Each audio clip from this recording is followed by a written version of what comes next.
Oke, kawan-kawan, kita lanjutkan pada termin yang kedua ini.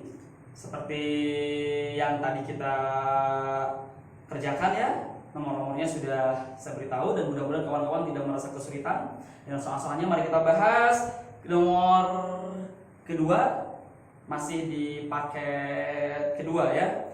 Nomor kedua, pertanyaannya adalah manakah pertanyaan yang sesuai dengan paragraf kedua?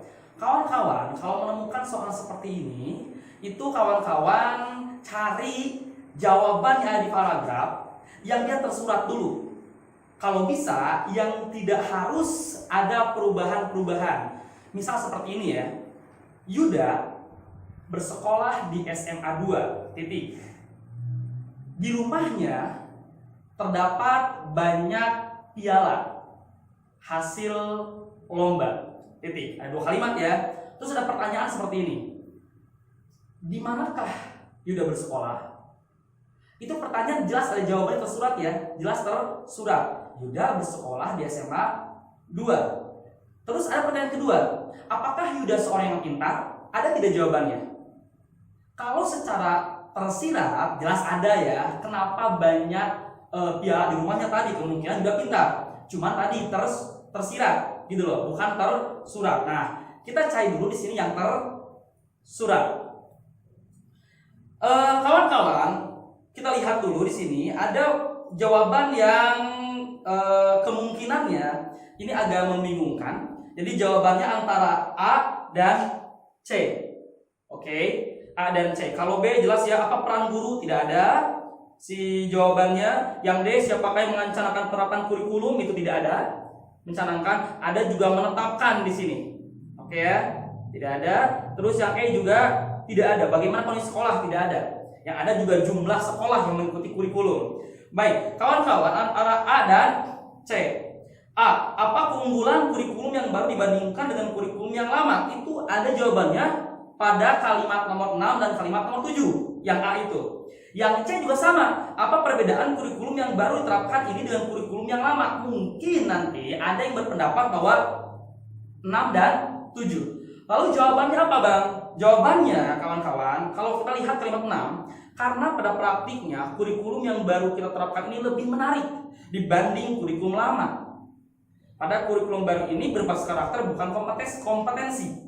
Kawan-kawan, kalau perbedaan itu biasanya setara, netral. Contoh ya, perbedaan motor dan mobil. Motor mempunyai 2 roda, sementara mobil mempunyai 4 roda. Misal seperti itu perbedaan. Tidak ada lebih baikan, tidak ada lebih buruk-burukan. Jadi tidak ada yang lebih baikan, tidak ada yang lebih burukan. Kalau misal tiba-tiba begini, motor rodanya 2, sehingga lebih aman atau lebih safety mobil, karena mobil beroda 4. Nah, itu sudah keunggulan. Kalau melihat kalimat nomor 6 ya, nomor 6 dan dilanjutkan kalimat nomor 7, jelas ini keunggulan karena ada kata lebih menarik. Seperti itu. Oke? Jadi jawabannya adalah A. Kita lanjut ke nomor selanjutnya. Nomor 8. Nomor 8. Kelemahan paragraf ketiga teks di atas adalah. Kawan-kawan, jelas ya kalau misalkan si A jelas salah karena nggak mungkin si gagasan ada di tengah. Terus B itu mungkin, C tidak mungkin, oke? Yang E tidak mungkin. Antara A dan D. A adalah gagasan utama yang terletak di tengah, yang D mengandung kalimat sumbang. Nah, apa Bang kelemahannya di sini? Ada anak yang berpendapat bahwa Bang ini adalah mengandung kalimat sumbang. Karena kan yang dari kalimat awal sampai ada bukti selanjutnya sampai dengan kalimat ketiga itu ngomongin masalah hasil penelitian. Gitu ya. Jadi para peneliti nyuruh buat makanan kayak sayur, seafood, bukan suplemen. Tapi di kalimat setelah kalimat ketiga atau kalimat keempat ya, kalimat ketiga itu setelah kalimat ketiga, di kalimat keempat itu ngomongin suplemen. Suplemen bisa dikonsumsi bila tubuh beranak kekurangan. Nah, itu jadi nggak nyambung, Bang. Nah, ada anak berapa tuh kalimat sumbang. Tapi kawan-kawan, kita lihat kalau kalimat sumbang itu biasanya cuma satu kalimat. Artinya dia benar nggak nyambung. Di paragraf itu dia sendirian. Contoh kalau kalian balik ke paket pertama, ya, paket pertama ada yang ngomongin masalah kurikulum 2013. Itu ngomongin kurikulum dihentikan segala macam gitu ya. Tiba-tiba ada satu kalimat sendirian yang membahas bahwa Jokowi adalah presidennya dan Anies Baswedan adalah menterinya. Itu baru kalimat sumbang sendirian. Sementara di paragraf ini ya, kalimat yang keempat, suplemen bisa dikonsumsi bila tubuh benar-benar kekurangan salah satu zat nutrisi. Itu kalau kita lihat ke bawahnya lagi kalimatnya, itu nyambung. Gitu loh. Nyambung. Jadi tidak sendirian. Cuma memang tidak nyambung dengan kalimat 1, kalimat 2, kalimat 3. Jadi kalimat 1, kalimat kedua, kalimat ketiga itu punya gagasan sendiri. Tadi suruhan si peneliti untuk kita tidak mengonsumsi suplemen, lebih memilih makanan yang biasa. Yang dari kalimat keempat sampai ke bawah sampai akhir itu ngomongin suplemen. Nah, kalau seperti ini bukan kalimat sumbang, tapi memang gagasan utamanya ada dua. Gagasan utamanya satu tadi si suruhan peneliti, yang kedua ngomongin suplemen. Gitu loh, jadi dua ya, dua. Nah, kalau misalkan dua ini kayak gini, solusinya berarti harus dijadikan dua paragraf. Nah, dari kalimat keempat, suplemen bisa dikonsumsi bila tubuh benar-benar kekurangan salah satu zat nutrisi, itulah pokoknya ya kalimat keempat. Kalimat 4 ke bawah itu kalau mau jadi benar si paragrafnya itu dijadikan paragraf baru. Jadi jelas ya jawabannya adalah gagasan utamanya lebih dari 1B gitu loh. Tadi ya kalimat 1 sampai dengan kalimat ketiga itu jadi paragraf satu paragraf. Terus dari suplemen bisa dikonsumsi bila tubuh benar-benar kekurangan salah satu zat nutrisi sampai ke bawah itu jadi satu paragraf. Oke, jawabannya adalah B. Selanjutnya nomor 17 ya. 17, lihat 17. Manakah pernyataan yang jawabannya terdapat pada paragraf kedua? Ini sama kayak tadi ya. Manakah pernyataan yang jawabannya terdapat pada paragraf kedua? Oke, saya bawa aja nih bukunya biar tidak tumpul-tumpul ya. Baik, manakah pernyataan yang jawabannya terdapat pada paragraf kedua? Kawan-kawan ingat tadi ya, cari dulu nih yang jawabannya itu tersurat. Jadi tidak usah mubah. Kalau melihat jawaban itu, maka kalian lihat baca jawaban D ya. D. Ada pertanyaan, bagaimana pendapat Ikona tentang aspek pendidikan karakter? Jawabannya ayat nomor 7. Langsung kan jawabannya. Bagaimana pendapat Ikona tentang pendidikan karakter? Menurut Ikona, tuh, menunjukkan tanpa ketiga aspek itu pendidikan karakter tidak akan efektif. Jadi jelas jawabannya adalah D, karena jawabannya langsung, tidak diubah-ubah. Kecuali kalau D nggak ada, ya mungkin bisa kita cari yang lain. Lanjut. Selanjutnya nomor 18. Apa perbedaan gagasan antar paragraf dalam teks tersebut? Jadi perbedaan gagasan paragraf. Kawan-kawan kalian baca, ini ada dua paragraf ya. Paragraf pertama, kalian baca baik-baik, mungkin tadi udah baca, itu menjelaskan tentang pendidikan, ya. Yang paragraf kedua itu memaparkan tentang konsep pendidikan. Oke, nah paragraf kedua sama tentang konsep. Masalahnya di sini ada dua jawaban, ada D sama E. Bedanya kalau D awalnya memaparkan konsep pendidikan secara umum, yang D itu, sementara yang E itu paragraf pertamanya memaparkan pendidikan yang D memaparkan paragraf pertama memaparkan konsep pendidikan secara umum. Jadi memaparkan konsep secara umum itu yang pertama, yang D ya. Yang E-nya paragraf pertama memaparkan pendidikan secara umum. Jadi bedanya kalau yang D konsep pendidikan secara umum, kalau yang E pendidikan secara umum. Nah, Bang, jadi jawabannya mana, Bang? Kita lihat ya. Perbedaan antara konsep sama bukan. Kalau misalkan kita bikin acara, misal begini ya. Acara di SMA, acara SSF, misalkan ini adalah acara pensinya anak SMA 2. Titik. Acara ini biasanya menampilkan kesenian, juga berbagai lomba. Kalau masalah bukan ke teknis, ya bukan ke teknis kayak gimana gitu loh, bukan ke tata cara, itu masih umum. Tapi kalau sudah ngomongin masalah nyentuh masalah teknis, misal di acara ini nanti bakal ada lomba ini kayak gitu. Terus nanti seninya misalkan bertema seni tahun 70-an, itu sudah konsep. Nah, kawan kita lihat di paragraf pertama tadi, ada nggak yang ngomongin masalah teknis di sini? Tidak ada kan ya?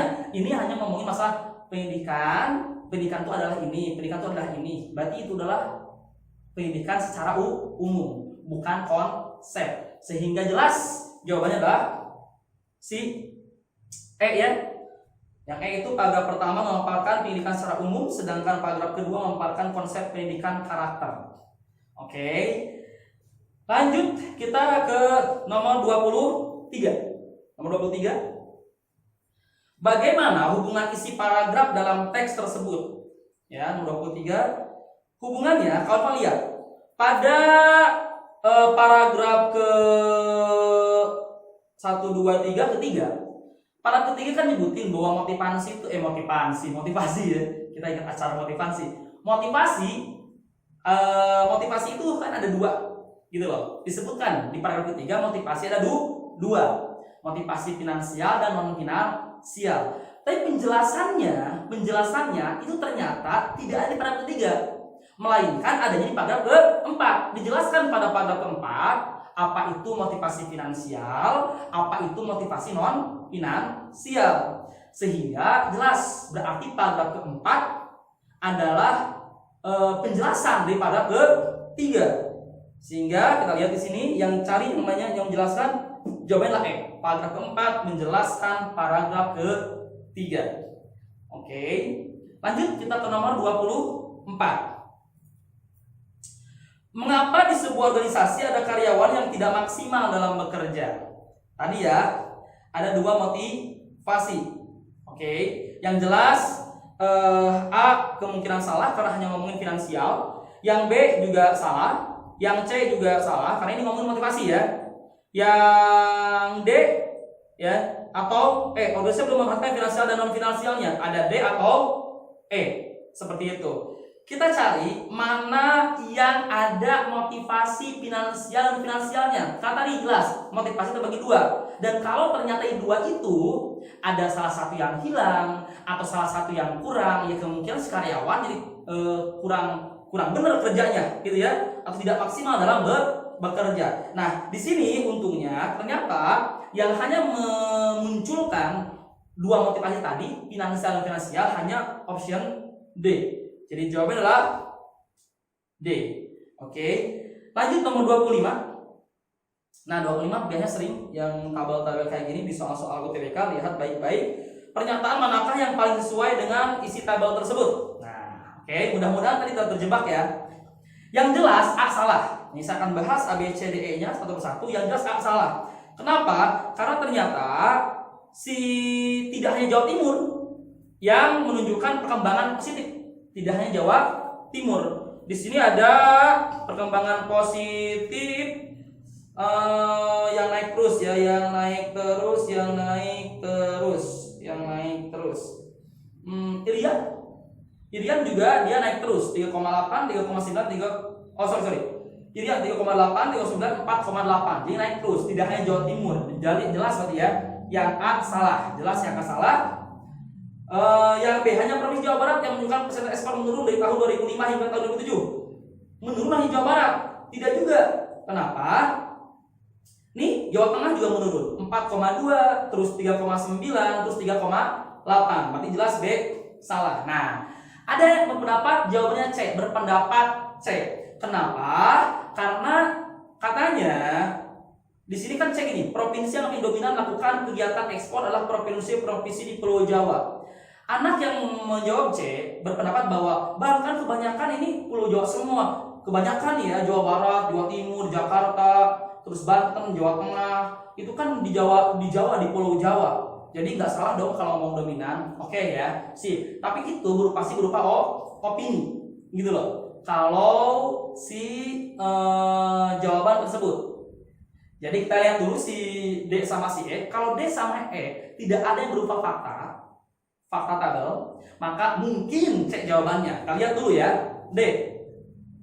Provinsi Riau, Sumut, dan Kaltim mengalami penurunan ekspor pada tahun 2006 dan bangkit kembali pada tahun 2007. Tidak begitu? Oke, Riau memang benar bangkit kembali. Sumut, kita lihat. Sumut ya yang benar bangkit kembali 2006-2007. Terus Kaltim ternyata tidak bangkit kembali. Kaltim malah turun dari 6,2 jadi 5,9. Nah, kawan-kawan semua, kita lihat E terakhir. Kalau E tidak salah, oke lah, kita anggap jawabannya adalah C karena yang lain jelas salah ya, faktanya salah.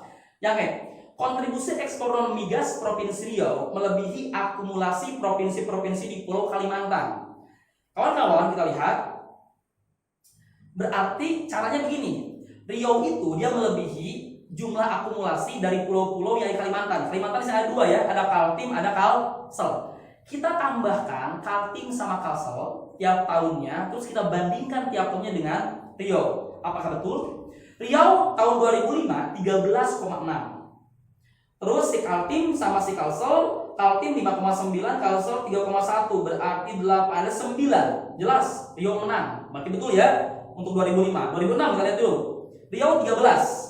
Si Kaltim 6,2, Kalsel 3,7, berarti 9,9, tetap menang Riau. Oke, 2006 juga sudah sesuai dengan E. Kali 2007 si Riau 13,5, si Kaltim 5,9, si Kalsel 3,8, terus 8, 9, 9,7 gitu loh. Jadi Kalimantan 9,7, Kalimantan keseluruhan akumulasinya Riau 13,5. Jadi jelas ya, dari tahun 2005, 2006, 2007 Riau selalu melebihi jumlah akumulasi dari provinsi-provinsi yang ada di Kalimantan menurut tabel ini. Jawabannya adalah E.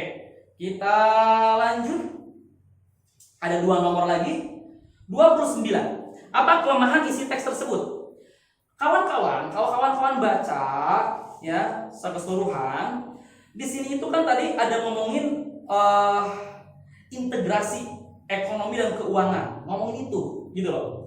Tetapi kalau diperhatikan baik-baik, di sini tidak ada wujudnya malah, gitu loh. Cuma ngejelasin masalah penggunaan ekspor, impor, tapi wujud bagaimana pengintegrasian itu tidak ada di sini. Jadi contohnya harus digimanain tidak ada. Jadi itu sebuah kelemahan sehingga ya jawabannya adalah A. Oke, nanti bisa dilihat lagi kawan-kawan kalau misalkan